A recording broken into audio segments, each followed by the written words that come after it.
जैंगसन creature के किस का आगाज़ होता है। एंथ्रक्स से मरे हुए लोगों को दिखाया जाता है जिन्हें जेलों से बाहर निकाला जाता है। कर्नल काटो सिपाही के पास आता है जो बहुत जख्मी है और पूछता है वो कैसे हरकत करता है और कितना तेज था। फिर हमें 6 घंटे पहले का मंजर दिखाया जाता है जब सिपाही कैरिज को लेकर नीचे जा रहे हैं। कैरिज दरवाजे के साथ टकराता है। कैरिज को लिफ्ट में रखा जाता है।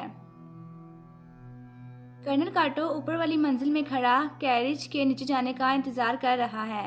लिफ्ट आहिस्ता आहिस्ता नीचे जा रही है। एक सिपाही पूछता है, मेजर, मैंने काफी देर से स्पोर्ट्स को नहीं देखा। ये सुनते ही मेजर चौंक जाता है। इतने में वो क्रिएचर अपने अंदर से बारीक नोक वाली चीज निकालकर सिपाही के अंदर उतार देता है। देखते ही देखते अंदर से बहुत से नुकीले हिस्से निकलकर सब सिपाहियों के अंदर घुस जाते हैं। लिफ्ट निचली मंजिल पर आकर रुक जाती है। दरवाजा खुल जाता है। एक सिपाही जान बचाकर बाहर भागता है। इतने में वो क्रिएचर उसे उठाकर दूर फेंक देता है।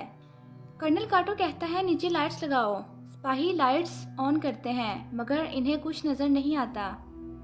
लिफ्ट में कुछ सिपाही अभी भी जख्मी पड़े हैं। मेजर दूसरे सिपाही से लिफ्ट का दरवाज़ा बंद करने को कहता है। सिपाही कांपते हुए दरवाज़ा बंद करता है। मेजर इसे गन पॉइंट पर रख कर कहता है, जल्दी दरवाज़ा बंद करो।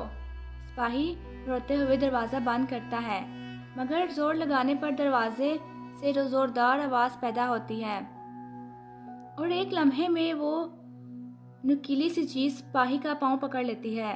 वो अपने आप को बचाने के लिए दरवाजे को पकड़ लेता है। मेजर इसके हाथ दरवाजे से हटाता है और दरवाज़ा बंद कर लेता है। वो चीज़ दरवाजे में से अपने नुकीले हिस्से मेजर के जिस्म में घुसा देती है और उसके सामने खड़ी हो जाती है। चंद लम्हों बाद वहाँ से चली जाती है। मेजर अभी भी जिंदा है। वो लिफ्ट का हैंडल नीचे करके वहाँ से चला जाता है। अब हमें प्रेजेंट दिखाया जाता है। कर्नल काटो मेजर से पूछता है, बताओ क्या हमारा एक्सपेरिमेंट कामयाब था? वो मेजर डरते हुए कहता है, प्लीज़ उसे ख़त्म कर दो। जो चीज़ तुमने बनाई है वो तबाही है। कर्नल काटो कहता है, तबाही तुमने कहा? फिर हमें इस खौफनाक क्रिएचर को दिखाया जाता है जिसके लंबे लंबे हाथ हैं। वो अपने जिस्म से गोली को निकालता है। ज़मीन पर हर तरफ खून ही खून है। वो मॉन्स्टर खौफनाक आवाज़ में चीखता है। नए सीन में जैंग ताई संग लेडी माइदा के सामने बैठा चाय पी रहा है। चाय का कप नीचे रखता है और कहता है, मैंने सुना है कि ओनसंग हॉस्पिटल बंद हो गया है। क्या आप इस बारे में कुछ जानती हैं? लेडी माइदा जवाब में कहती है, मैंने सुना है कि वहाँ एक अननोन इन्फेक्शन फैल गया है। जैंग ताई कहता है, मेरा एक दोस्त वहाँ एडमिट है। मेरा उससे राब्ता ख़त्म हो गया है। अगर आप अंदर किसी को जानती हैं तो उनसे पूछ सकती हैं कि अंदर क्या हालात हैं और हॉस्पिटल कब ओपन हो सकता है। लेडी माइदा कहती है, क्या ये म्यूंगजा नामी लड़की की वजह से है? अगर यही बात है तो बेहतर है उसको तलाश ना करो। कुछ देर खामोश रहने के बाद जैंग ताई संग कहता है, जोसन की एक कहावत है, डूबते को तिनके का सहारा। मैं वही डूबता हुआ आदमी हूँ। लेडी माइदा कहती हैं, तुम मेरे शोहर की धमकियों को उड़ाने में माहिर हो। जैंग ताई संग कहता है, अगर वो आम धमकियाँ होती तो मैं ऐसा कर चुका होता, लेकिन मेरा ख्याल है इस दफ़ा वो सीरियस है। लेडी माइदा कहती है, फिर जैंग ताई संग कहता है, मेरा भी इरादा उसको सीरियस लेने का है ताकि मैं सरवाइव कर सकूं। इस बात पर लेडी माइदा कहती है, तुम इस वक्त ओनसंग हॉस्पिटल में दाखिल नहीं हो सकते। अगर तुम हो भी जाओ तो तुम्हें वो नहीं मिलेगा जो तुम तलाश कर रहे हो। अगले सीन में जैंग ताई संग वापस आता है और कहता है, मुझे हॉस्पिटल के ब्लूप्रिंट्स चाहिए। मिस्टर गू कहता है, ब्लूप्रिंट्स का क्या फ़ायदा जब हम अंदर ही नहीं जा सकते। जैंग ताई-संग कहता है, दिन ख़त्म होने से पहले मेरे पास ब्लूप्रिंट्स लाओ। मिस्टर गू कहता है, क्या पता ये झूठ हो। अगर उस स्लूथ लड़की ने अपने आप को बचाने के लिए झूठ बोला हो तो। जैंग ताई-संग कहता है, तुम वाकई ऐसा सोचते हो। मिस्टर गू कहता है, ज़रा सोचो, म्योंगजा उस हॉस्पिटल में कैसे हो सकती है जो सिर्फ जापानी ऑफिसर्स के लिए है। ऐसा हो ही नहीं सकता कि वो वहाँ हो। जैंग ताई-संग इस बात पर कहता है, म्योंगजा वही है।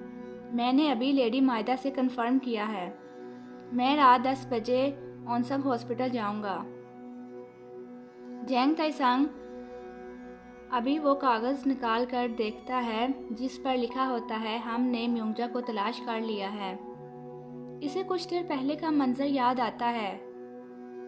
नर्स कहती है, रात 10 बजे ऑनसम हॉस्पिटल के मशरकी हिस्से में सिग्नल भेजो। कोई भी सिग्नल, जैसे कि स्मोक या फ्लेम। अगले सीन में हमें यून चा-योक को दिखाया जाता है जिसके हाथ में गन है। सामने ज़मीन पर एक फौजी बैठा हुआ है। इशिकावा का आदमी उसे आकर बताता है कि जैंग ताई-संग आज सुबह से टाउन में घूम रहा है। उसने 1 घंटे तक महजोंग खेली। फिर हमें जैंग ताई-संग को खेलते हुए दिखाया जाता है जो एक आदमी को कार्ड देता है जिस पर फायरवर्क्स लिखा होता है। फिर वो आदमी इशिकावा को बताता है कि आखिर में वो टेलर शॉप पर गया। अब हमें टेलर शॉप को दिखाया जाता है।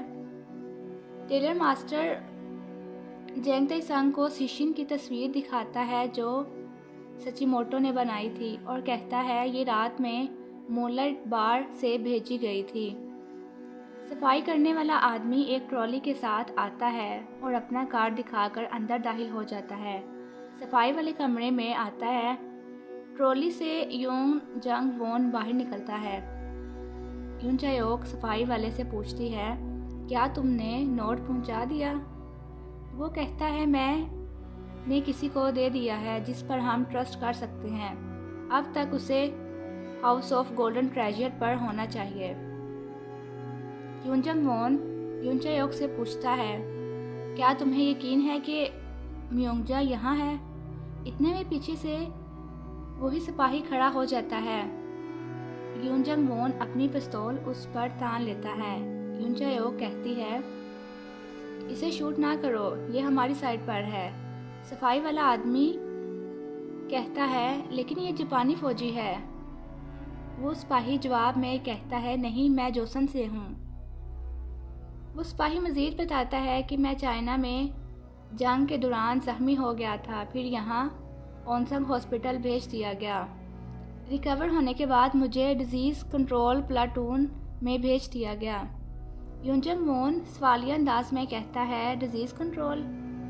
यून चा-योक इस बात पर कहती है, हॉस्पिटल में अंडरग्राउंड एक ह्यूमन एक्सपेरिमेंट लैब है। मैंने कल रात बहुत से जोसन के लोगों को मरते हुए देखा है। सिपाही कहता है, कल रात जो हुआ वो एंथ्रेक्स की वजह से था। सफाई वाला सिपाही पूछता है, क्या तुमने मरने वालों में एक यंग आदमी को देखा जिसका कद दरमियाना और दाएं कान के करीब एक काला निशान है? सिपाही कहता है, मैं सारी बॉडीज़ को नहीं देख सका। बहुत से लोग अभी भी ज़ेरे ज़मीन कैदखाने में हैं। वहाँ मैंने म्योंगजा को भी देखा था। इस सिपाही को जोसन से होने की वजह से बहुत बुरी तरह ट्रीट किया जाता है और मारा जाता है। हमें रात का मंजर दिखाया जाता है जिसमें वो सिपाही तंग आकर खुदकुशी करने वाला होता है। यून चा-योक आकर उसे बचाती है। अगले सीन में जैंग ताई-संग मूनलाइट बार की ओनर नायंग चन के सामने शिशिन की तस्वीर रखता है और पूछता है, ये कौन है? वो कहती है, मैं नहीं जानती ये औरत कौन है, मगर मैं जानती हूँ ये तस्वीर किसने बनाई है। वो जापानी है, इसका नाम सचिमोटो है। नायंग चन जैंग ताई-संग से कहती है, तुम्हें चाइनीज़ फूड पसंद है? आज रात 8 बजे सहीरो रेस्टोरेंट। जेंग ताइसंग कहता है, मैं इस वक्त चाइनीज़ फूड को एंजॉय करने की अय्याशी नहीं कर सकता। इस बात पर नायंग चन कहती है, मैं तुम्हारी नहीं सचिमोटो की बात कर रही हूँ। हमने आज रात रेस्टोरेंट में मिलने का प्रोग्राम बनाया है, लेट ना होना। डॉक्टर चिरो कर्नल काटो के पास आता है और कहता है, हमलों की वजह से टोक्यो तबाह हो गया है। हमें एक पावरफुल वेपन चाहिए जो कि जंग को हमारे हक में कर दे। क्या ख्याल है हम इस क्रिएचर को इस्तेमाल करें? कर्नल काटो कहता है, अभी किसी नतीजे पर पहुंचना बहुत जल्दी है। इस क्रिएचर की इंटेलिजेंस, एबिलिटीज़ और ये कि इसे काबू किया जा सकता है कि नहीं, हम कुछ भी अभी नहीं जानते। नीचे मौजूद क्रिएचर उनकी आवाज़ें सुनकर अपने जिस्म में से बारीक नुकीले हिस्से निकालता है। सिपाही सबको हॉस्पिटल का नक्शा दिखाता है और कहता है, अंडरग्राउंड कैदखाने में म्यूंगजा इस जगह पर है, लेकिन अगर आप उसे वहाँ से निकाल लेते हैं तो क्या हॉस्पिटल से बाहर जाने का कोई रास्ता है? इस बात पर सब एक दूसरे की तरफ देखते हैं। सफाई वाला आदमी कहता है, हम वेट करते हैं जब तक हमें बाहर से सिग्नल नहीं मिलता। फिर सिपाही से कहता है, तुम्हें अपनी प्लेटून में वापस चले जाना चाहिए। सिपाही खौफजदा होकर कहता है, नहीं, मैं उस जगह वापस नहीं जा सकता। सफाई वाला आदमी कहता है, अगर तुम नहीं गए तो वो तुम्हें ढूंढना शुरू हो जाएंगे और शायद इन दोनों को भी पकड़ लें। वो सिपाही कहता है, प्लीज़ मुझे ना भूलना। यूनचायोक हाँ में सर हिलाती है। वो सिपाही गन उठाए वहाँ से चला जाता है। यूनजंग वोन नक्शे को देखकर कहता है, अंडरग्राउंड लेबोरेटरी मंचूरिया जैसी है। यूनचायोक कहती है, आपको याद है मंचूरिया में क्या हुआ था? अगर वही चीज़ यहाँ भी हो रही है तो इस दफ़ा हमें कुछ करना चाहिए। यूनजंग वोन कहता है, कम से कम सिग्नल के आने तक इंतज़ार करते हैं। यूनचायोक मान जाती है। रात होती है। जेंग ताइसंग इशिकावा के उसी आदमी की गाड़ी में बैठा है जो उसके घर की निगरानी कर रहा है। सामने नायंग चन रक्शे से उतरती है। जेंग ताइसंग आदमी को पैसे देकर गाड़ी से उतर जाता है और उसके पीछे रेस्टोरेंट की तरफ जाता है। रास्ते में इसका टकराव उस आदमी से होता है जिसने पान शॉप में मिट्टी के बर्तन की वजह से हंगामा किया था। नायंग चन रेस्टोरेंट में दाखिल होती है। जेंग ताइसंग कहता है, क्या तुम मुझे जाने दे सकते हो? मुझे ज़रूरी काम है। वो आदमी जवाब में कहता है, मेरा ख्याल है हमारा एक काम है जो अभी पूरा नहीं हुआ। और वो लोग उसे मारना शुरू कर देते हैं। गाड़ी में मौजूद इशिकावा का आदमी जेंग ताइसंग को पिटते हुए देखता है। वो लोग उसे दूसरी तरफ ले जाते हैं। वहाँ वो आदमी अपनी तलवार निकालता है। यहाँ इन लोगों की ज़ोरदार लड़ाई होती है। वो आदमी जेंग ताइसंग के बाजू पर तलवार मारता है। नायंग चन जेंग ताइसंग के आने का इंतज़ार करती है। इतने में सचिमोटो वहाँ आ जाता है। लड़ाई में जेंग ताइसंग के पेट में तलवार लगती है। वो आदमी उसे कहता है, तुम जोसन से हो, तुम ट्रैश हो। इस बात पर जेंग ताइसंग उसके मुंह पर टांग मारता है जिससे वो आदमी नीचे गिर जाता है। जेंग ताइसंग वहाँ से जख्मी हालत में वापस आता है। इशिकावा का आदमी उसे जिंदा देखकर सुकून का सांस लेता है। रेस्टोरेंट जाने पर वहाँ कोई नहीं होता। यूनचायोक टाइम देखती है और अपने फादर से कहती है, अगर हमने यहाँ मज़ीद इंतज़ार किया तो सारी रात ज़ाया हो जाएगी। मैं जाती हूँ और वार्ड के इर्द गिर्द जायज़ा लेती हूँ। फिर वो दोनों पिछली साइड पर लगी हुई सीढ़ी पर चढ़कर छत पर जाते हैं जहाँ से अंदर जाने का रास्ता होता है। सुराख से ढक्कन हटाकर यूनचायोक अंदर दाखिल हो जाती है। यूनजंग वोन छत पर ही रहता है और ढक्कन वापस सुराख पर रख देता है। अंदर पतली सी जगह पहुंचकर वो रोशनदान से देखती है जहाँ कुछ कैदियों को सिपाही ले जा रहे होते हैं। मिस्टर गू ब्लू प्रिंट्स लेकर आता है। इतने में वहाँ वॉन जंग ताइक भी आ जाता है और पूछता है, क्या जैंग ताई सांग ऊपर है? मिसेस नावोल कहती है, नहीं, वो बाहर है। क्या बात है?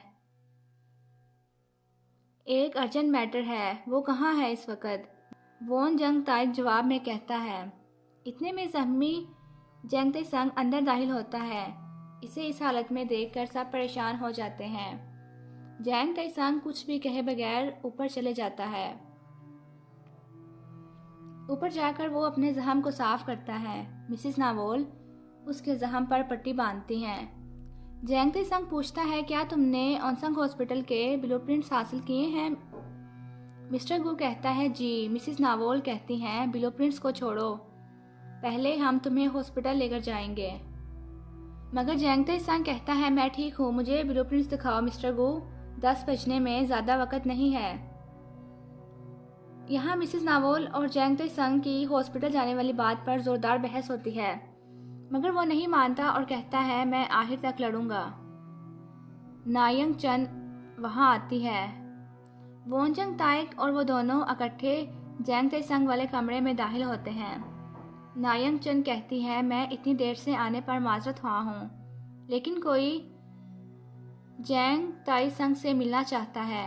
इसके साथ ही कमरे में सचिमोटो दाखिल होता है। अगले सीन में हमें एक रिक्शा दिखाया जाता है जिसमें सचिमोटो बैठा है। मिस्टर गू एक दरवाज़ा नॉक करता है। अंदर से वांग नामी आदमी बाहर आता है। यूनचायोक नक्शा निकाल कर देखती है, मजीद आगे जाती है और एक रोशनदान से जाली हटाकर अंदर दाखिल हो जाती है। आग जलाकर देखती है तो लैब में एक जार में कटा हुआ सर होता है। वो डर जाती है। दोबारा देखती है तो वहाँ बहुत से जार होते हैं जिनमें बहुत से दिमाग, सर, छोटे बच्चे और बहुत कुछ होता है। थोड़ा पीछे जाने पर सलाहों में से एक हाथ निकलकर उसे पकड़ने की कोशिश करता है। यूनचायोक आग जलाकर देखती है तो वहाँ कुछ बच्चे होते हैं। अगले सीन में रक्षा हॉस्पिटल के दरवाजे पर रुकता है। सचिमोटो कहता है, मैं नया सामान लेने बाहर गया था, बहुत सी चीज़ें हैं, क्या तुम हमें अंदर जाने दोगे? मैं इस रक्शे वाले को सामान उतरवा कर वापस भेज दूंगा। सिपाही कहता है, मैं इसकी इजाज़त नहीं दे सकता, बाहर के लोग अंदर दाखिल नहीं हो सकते। सचिमोटो इस बात पर कहता है, डायरेक्टर अचीरो ने मुझे इन आइटम्स को लाने का कहा है, बेहतर है कि तुम उन्हें खुद बताओ कि तुम हमें अंदर दाखिल नहीं होने दे रहे। ये सुनकर सिपाही उन्हें अंदर दाखिल होने की इजाज़त दे देता है। जेल में मौजूद बच्ची कहती है, क्या तुम हमें बचाने आई हो? मैंने तुम्हें सुराख से नीचे आते देख लिया था, हमारी मदद करो। यूनचायोक घड़ी देखती है, 10 बज चुके होते हैं। बच्चों को सुराख से ऊपर निकालती है। इतने में किसी के कदमों की आवाज़ आती है। सब जल्दी जल्दी ऊपर चढ़ना शुरू हो जाते हैं। डॉक्टर लैब का दरवाज़ा खोलता है। बच्चे ऊपर खौफज़दा बैठे हैं। डॉक्टर जेल का खुला हुआ दरवाज़ा देखता है। इतने में यूनचायोक उसको पीछे से पकड़ लेती है और इसकी गर्दन पर चाकू मारती है। डॉक्टर नीचे गिर जाता है। रक्षा खींचने वाला रक्षे को लाकर एक जगह खड़ा करता है। रक्षे वाला असल में जैंग ताई सांग होता है। सचिमोटो और जैंग ताई सांग रक्षे से वोनजंग ताई को बाहर निकालते हैं और इसके साथ कुछ सामान भी बाहर निकालते हैं और अंदर दाखिल हो जाते हैं। दूसरी तरफ मिस्टर गू वांग नामी आदमी के साथ कहीं जा रहा है। 10:05 हो चुके होते हैं, मगर अभी तक कोई सिग्नल नहीं आता। यूनचायोक बच्चों को लेकर वापस छत पर जा रही है। सचिमोटो दोनों को लेकर सफाई वाले कमरे में आता है। वहाँ कोई नहीं होता, जिसे देखकर वोनजंग ताई कहता है, क्या तुम्हें यकीन है मिलने की यही जगह थी? जैंग ताई सांग कहता है, मेरा ख्याल है सिग्नल लेट होने की वजह से टाइमिंग खराब हो गई है। यून जंग वोन छत पर है। 10:15 बज चुके हैं। ऊपर कुछ सिपाही आ जाते हैं। जैंग ताई-संग खिड़की के पास दीवार को देखता है जिस पर ऊपर जाने का निशान बना होता है। यूनचा-योक ऊपर पहुंचकर दीवार पर हाथ मारती है। आवाज़ सुनकर सब सिपाही चौंक जाते हैं। आवाज़ दोबारा आती है। सिपाही गन्स उठाए उस तरफ आते हैं जिस तरफ यूनजंग वोन खड़ा होता है। यूनचा-योक को भी सूरत हाल का अंदाज़ा हो जाता है। यूनजंग वोन अचानक इनके सामने आ जाता है और कहता है, शूट ना करना। सिपाही पूछते हैं, तुम कौन हो? इतने में फायरवर्क्स स्टार्ट हो जाते हैं। सब सिपाही ऊपर देखना शुरू हो जाते हैं। यूनचा-योक, सफाई वाला आदमी और जोसन वाला सिपाही सब फायरवर्क्स को देख लेते हैं। इतने में इस सूरत हाल का फ़ायदा उठाकर यूनजंग वोन सिपाहियों को मारना शुरू कर देता है। यूनचा-योक भी बाहर आ जाती है। दोनों मिलकर सिपाहियों को मारते हैं। एक सिपाही गन उठाकर पीछे से यूनचा-योक को शूट करने वाला होता है। गोली चलने की ज़ोरदार आवाज़ आती है। यूनचा-योक तेज़ी से पीछे मुड़ती है। वो सिपाही नीचे गिर जाता है। इस सिपाही के पीछे हाथ में गन लिए जैंग ताई-संग खड़ा होता है। जैंग ताई-संग आकर यूनचा-योक के सामने खड़ा हो जाता है और कहता है, मुझे माफ़ कर